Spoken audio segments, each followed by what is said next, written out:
Hello, everybody. Welcome back to my channel. Hope you have a fantastic day. Today, we're going to be reacting to another Necrit video. This one's called Who is Zolani? And I've been wanting to know more about Zolani because he's a Darkin. And I've been really interested in the whole Darkin lore. But yeah, let's go. I think the volume is okay. We'll see. Well, originally, I wanted to release another MMO video today, My but volume's I'm a having little too low. much fun with that video, and so I'm delaying it. Okay. Instead, today we can talk about the community's favorite topic, the Darkin. The Darkin, We know yay. that the champion after the Monster Hunter is going to be a Darkin, and I do expect that champion to push the lore of the Darkin a bit more forward. But thankfully, Legends of Runeterra got a whole new expansion that is themed around the Darkin. And there, from the lore of the cards, we learned a very crucial new information. And that's what today's video is about. We're gonna talk about the new main Darkin called Xolaani. We'll talk about how she's connected to the already established lore, and we'll mention where this is heading. But before we start diving into this, for those of you who don't know or those of you who forgot, let's very quickly summarize who the Darkin even are.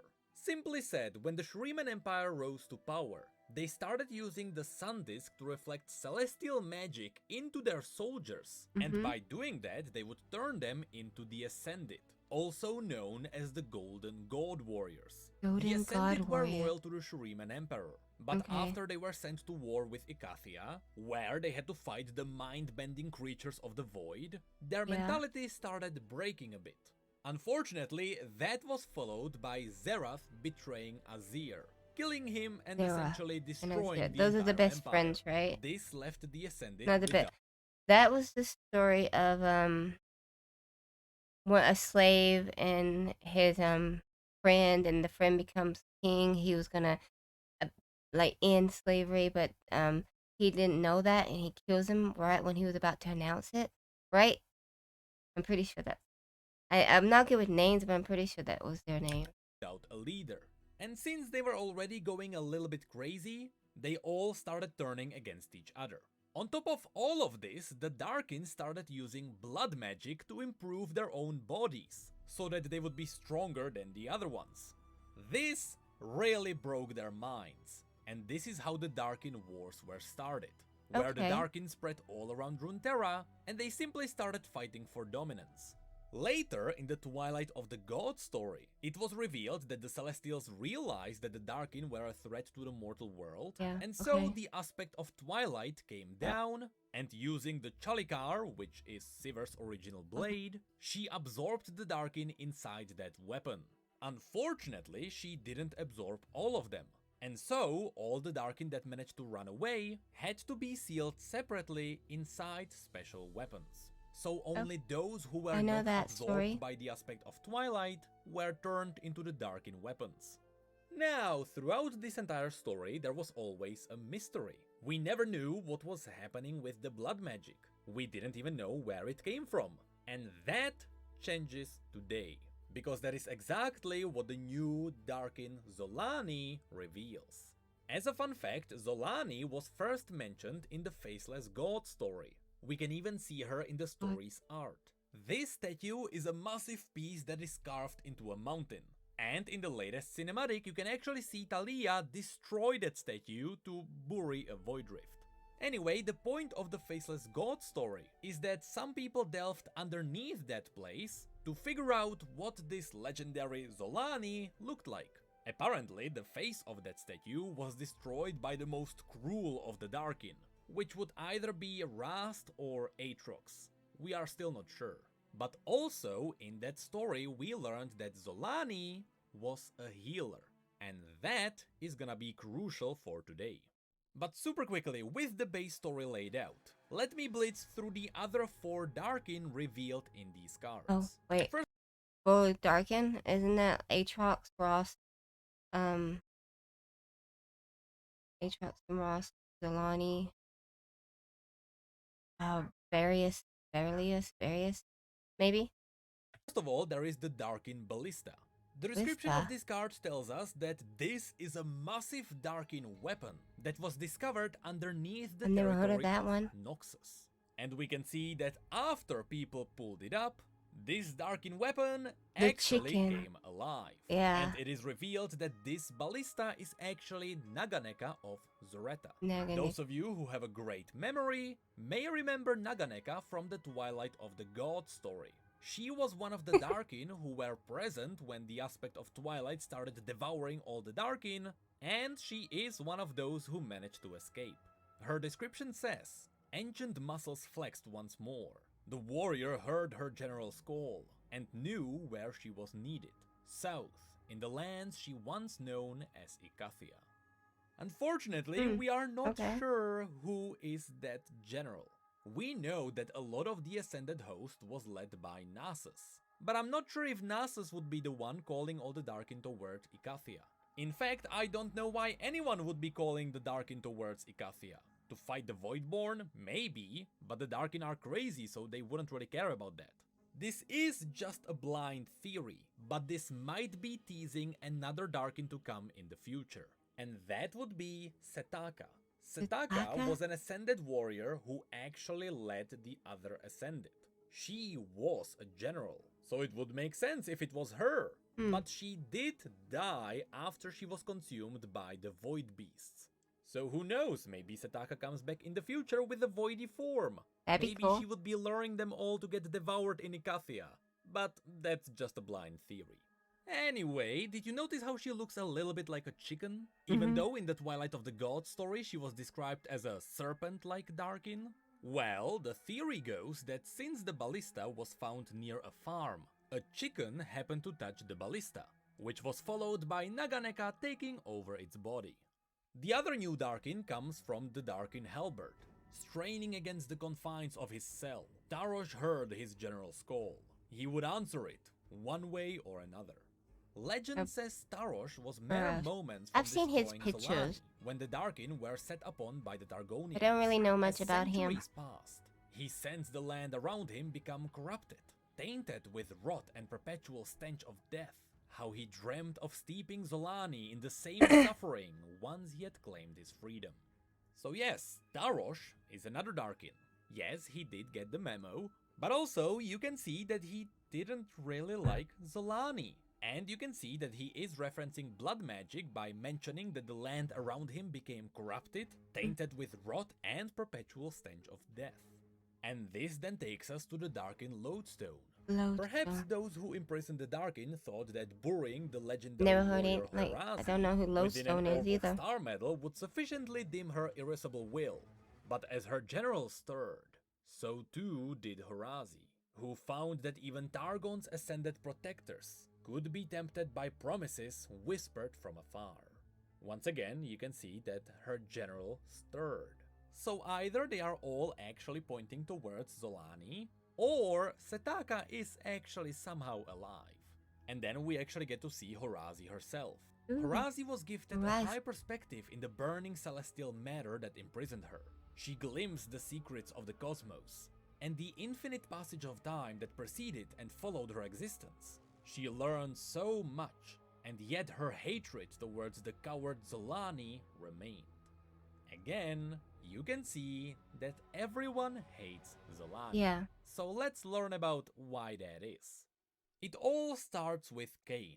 Now, Kayn in Legends of Runeterra is not fully canon because of how the Shadow and the Darkin works here. Essentially, based on your gameplay, you can choose which storyline happens to Kayn. He either gives in to the Darkin, or he beats the Darkin and he becomes the Shadow Assassin. So both versions of his story are a He does look pretty cool as a Shadow Assassin. But the overall story arc still reveals what is going on with the Darkin. So, what happens to Kayn? I don't... since everything's become canon now, what about Kayn's story? He's still fighting, right? He's still Kayn, right? I'm not sure. Huh. Let me know in the comments. It starts with the cover of the box. Now, despite them looking different, I assume this box is the same box we saw in the comic. Here it just looks more interesting. Essentially, the box reveals that there is another Darkin weapon in Ionia. This is later confirmed by the Shadowblade fanatic. who confirms it to Kayn himself. In the darkness, he'd seen it, a weapon to cut through the shadows, and in that moment, he heard a voice call to him, distant but powerful. He followed it to Kayn, the truth of its words guiding him. Fun fact, the Shadowblade fanatic might actually be Ren Shadowblade.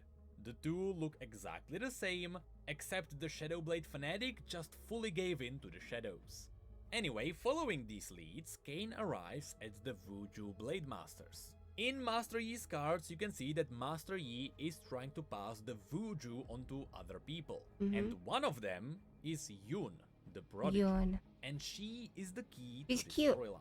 In the Noxian Defector and the Ranger Knight Defector cards, you can see how Kayn's group attacks the Blade Masters. And in one of the what if scenarios, you can see that Kayn actually kills most of the Blade Masters, leaving only Master Yi and Yun alive. And this is where Yun's dark storyline is unleashed. First of all, there is the card Momentous Choice. Angry tears is she Xolaani? No, wait. Did she touch the weapon? The ground. She had failed them. She had failed her master. And now only one choice remained. This is followed by the Darkin Bloodletters, which are the Darkin weapons themselves. As the fighting raged on, Yun, desperate and badly wounded, turned to the voice whispering in her thoughts. "You will never die," it said, soft as summer rain, "because I will never let you." Interestingly enough, you can hear the exact same whispers in the Heedless Resurrection card. But then Yun actually picks up the blades, and this is revealed in the Utter Devastation. As she took hold of the weapons, her humanity fled, and in its place, a hateful essence filled the empty vessel that was once the student Yun. It washed through her, over her, around her, and out into the world, stirring the slumbering Darkin. And after that, you can see that Zolani took over Yun's body. And this card explains everything. Shurima's Ascended were doomed the moment they took up arms against the Void. This was an enemy that could never be beaten. And while the God Warriors were all but guaranteed immortality, their minds were never as resilient. Madness consumed them all. Zolani, once a beloved and gifted healer, began using her hemomantic powers to control her brethren. And soon enough, the hatred between her and Aatrox boiled over into civil war. So you can see that the Darkin Wars began because Zolani gave blood magic to the Darkin, but she was actually using it to control them all. Because the only way to secure peace among the rampaging Darkin was to control them all. And it was also confirmed that yes, the one who destroyed her statue was Aatrox. In the Utter Devastation, you can see that it mentions how Zolani stirred, which was also referenced by one of the other Darkin. So I wonder if Zolani was actually the general that everyone is talking about, and therefore they all gathered because they just wanna kill Zolani. But I don't think that's the case because this is not happening in Icathia, and Naganeka mentioned that she was heading towards Icathia. So the general is still a mysterious person to us. But at least do we still not know who the general is? Because I don't think I've heard anything about it. So let me know in the comments. Zolani revealed a really cool piece of the Darkin history. She revealed that she was the cause of the Darkin Wars, and she is the one who came up with hemomancy. But as to where her blades are now, we are not really sure. Yes, Legends of Runeterra is built upon canon lore, but until we get a story in the core universe that would confirm things from Legends of Runeterra, the cards are not necessarily considered as fully canon. So really what we should accept from this they are now though, right? Is that Zolani's blades are likely somewhere in Ionia. In the future, Kayn will probably be interested in getting them, and so will Rast. Speaking of which, why don't we have a look at how Rast reacts when he picks up Zolani's blades. Rast let out a triumphant howl. Years of waiting, yearning, and now he was finally free. He lifted Zolani's blades and put them to his tongue, savoring the taste of fresh blood. He closed his eyes in bliss, and a smile crept across his face for the first time in millennia. The reaping had begun. Connected to this, we can also mention one final thing. Rast actually had a friend, and that is the Forsaken Bakai. The little description mentions how both of them had their ritual of ascension at the same time. But as Rast became an ascended, his friend was deemed unworthy and he became a Bakai. So it's interesting to see how all of the places are interconnected. Anyway, That's that is it interesting. for this video. I didn't know that could happen. I'm just glad we got to talk about the Darkin again, because I wonder if this is all going to be connected to the new champion. Maybe the new champion is going to be the general, or maybe this is actually talking about Nasus and I'm just making up really weird theories. Or maybe I actually missed a piece of the story. I hope I'm not wrong here. That is entirely possible. There is a lot of lore around the Darkin. But one thing is certain. If it wasn't for Xolaani, if she actually let the Targonian Celestials deal with all the Darkin, everything would be fine. But more than that, if the new champion is actually a dog, it's gonna be amazing if it becomes the general of the Darkin. I know the new champion now. Alright. So, that was very interesting. So, is Yurn completely gone? Is she dead now? And when Zolani took over her body, is Zolani still in control of her body? Because they talked about her weapons and stuff. Alright guys, so that was my reaction to Who is Zolani. Let me know what you thought about it in the comments below. And if you're new, please like, subscribe, ring the bell for notification. Thank you all so much for watching. You have a good day, good night, bye-bye.